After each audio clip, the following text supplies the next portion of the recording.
10 must-have laundry products to keep your clothes looking their best, your machines working great, and this never-ending chore as easy as possible.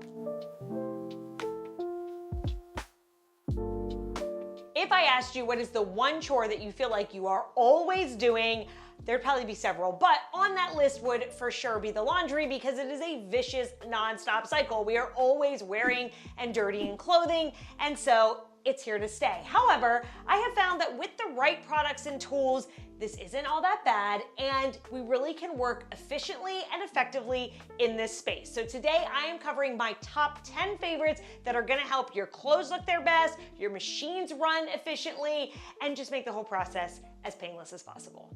Everything I share in this video will be in the description below, and I'll pin it to the comments. And we're gonna kick it off with a question because I'm always curious, are you team do all your laundry in one day or do a little every day? Or maybe you're like me and it just sort of depends on the week, right? If you have a really efficient laundry schedule that you have figured out that works really great, tell me in the comments below so we can all learn from one another. Okay, let's get to it. Now, it goes without saying that top dog on this list is a good laundry detergent. I'm not gonna include that in the top 10 here, but I will list my favorites in the description below. So number one for me is a good stain remover. Two of my favorites are this one by Carbona and Miss Mouth Messy Eater Stain Treater. Say that 5 times fast. Both of these have worked so well at nearly every stain I have thrown at them. We're talking armpit stains, coffee, sweat marks, makeup on the collar. They just work so well. Now, Carbona tends to be the one I use the most just because I feel like it's really good across the board. Miss Mouth, you have to be careful on colorful items. It can fade them, so I stick to white items for that. But Miss Mouth will literally just obliterate a fresh berry stain on a white shirt right before your eyes. I mean, it's magic. So that's a good one to maybe keep in your purse or have on the go as well. Either one of those or both, you can't go wrong. I've even had the Carbona get rid of a grease stain that was on a shirt that I had washed and dried, which if you know with stains, you typically don't want to dry them. That sets it in further, but I discovered that late and it removed that grease stain even after drying it. So I absolutely love both of those. And then a really simple stain remover that's a great one to keep on hand is peroxide. I find that in a pinch can really tackle a lot of stains too. And speaking of whites and keeping our whites bright, number two, I have two favorites that I love for helping to brighten up whites. One is one I've talked about before, and that is liquid bluing. This has been around forever. Our grandparents probably use this, and this is gonna be a really good item to have on hand to help bring back to life dingy whites. You simply dilute a few drops of this in a quart of cold water, and then you add that dilution to your washing machine, and I'll have instructions for that in the description below. But this will just really help make your whites bright again. You do have to be careful because if you use too much or don't use it correctly, it can make them blue, but it's really easy to use. My advice is to go less. Less is more versus going heavy-handed, but it really will revive dingy whites. And then a question I get asked a lot of times, especially by moms of kids in baseball, is how to get the clay out of baseball pants, you know, from the games and the sliding and all of that. Something I've heard works so well for that is this Out White Bright. So this is not necessarily one that everybody needs to have on hand, but if you have kids in sports, that can really help with whites as well. Number three, I've also talked about before, but it is another laundry room staple, and that is a laundry booster. I'm gonna list some ones that I like in the description below, but there's different types out there. You know, OxyClean is considered a booster, or borax, or washing soda. These are so easy. You just add a scoop to your laundry. You could add a scoop to every load, or I always make sure I add it to a load of white laundry. But really how it's gonna work is it's gonna boost the effectiveness of your laundry detergent. So it just makes sure that your laundry does the best job it can do. So it's obviously gonna help get the clothes cleaner, remove stains easier, just such a good stable product to have on hand. Again, you don't have to add it to every load, but if you have maybe a really dirty load or gym clothes or little whites that are just really dirty, adding that booster is really gonna help. All right, we are halfway through the list, and that really covers it for washing our clothes. Everything else will be for other areas in the laundry room.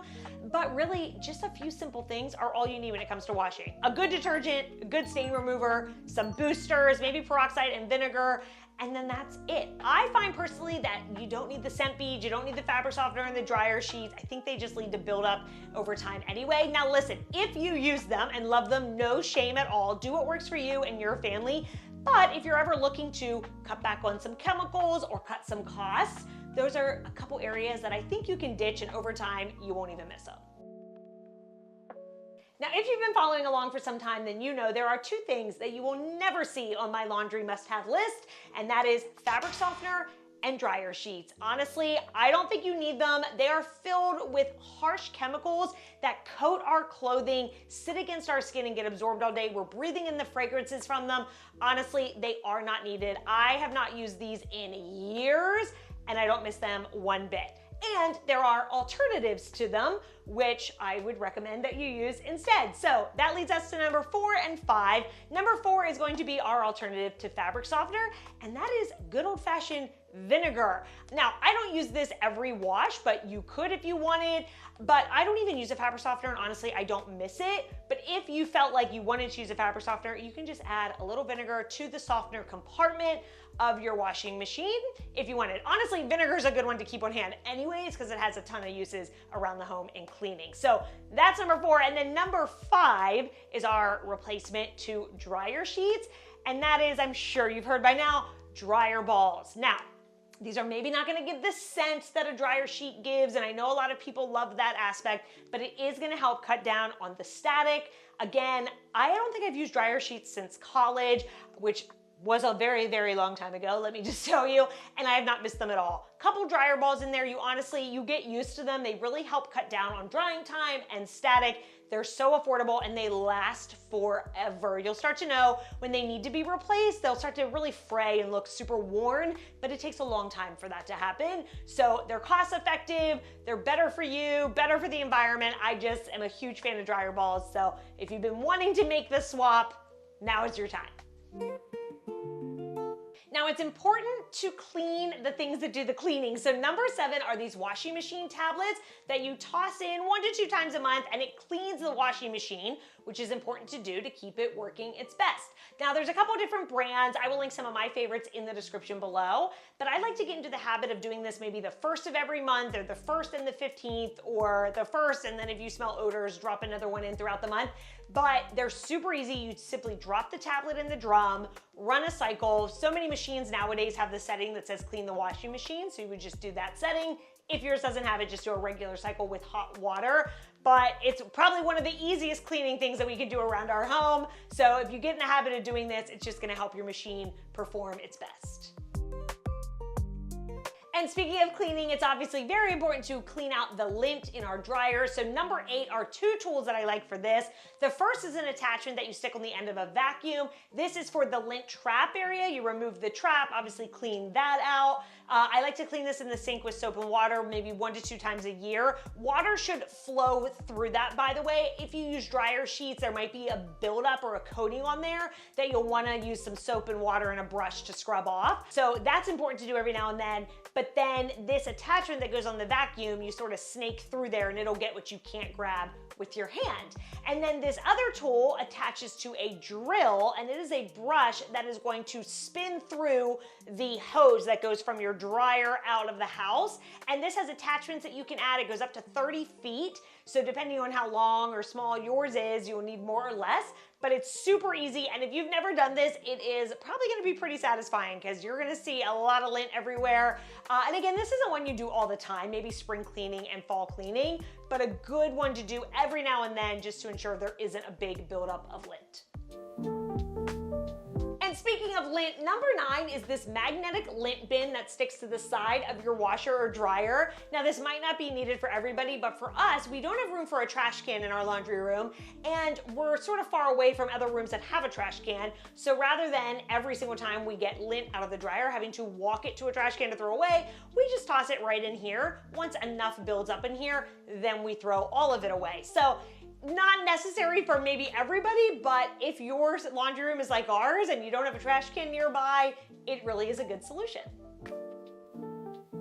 And number 10 is my latest laundry room must-have because this solves a pain point I had, which is the big, bulky drying rack. Sometimes you need a drying rack for hand wash items, but I hated how much room they take up. Ours sometimes are hard to get them to stay, and you put clothes on them and then they collapse down. It was just sort of a pain. So this is a wall-mounted one. It was super easy to install, and they come in different sizes, but I love that they fold and unfold, so when not in use, you push it flat against the wall, but then it can expand to be your drying rack. And again, we have the smaller one, so it only holds, a few items, but I just use it for hand washing, so I don't need it for a ton. But if you have more items, you can get a larger size and it will hold more. But I just thought this was such a good invention, especially if you don't like storing or using the big, bulky drying racks. All right, and that does it. Just some of my favorites to help make this never-ending chore a little bit better and to help our clothes look their best. If you have a laundry favorite that I didn't mention here today, be sure to let me know in the comments and check the description for links to everything shown here today. Hit the thumbs up button if this was helpful and be sure to subscribe for even more helpful home tips.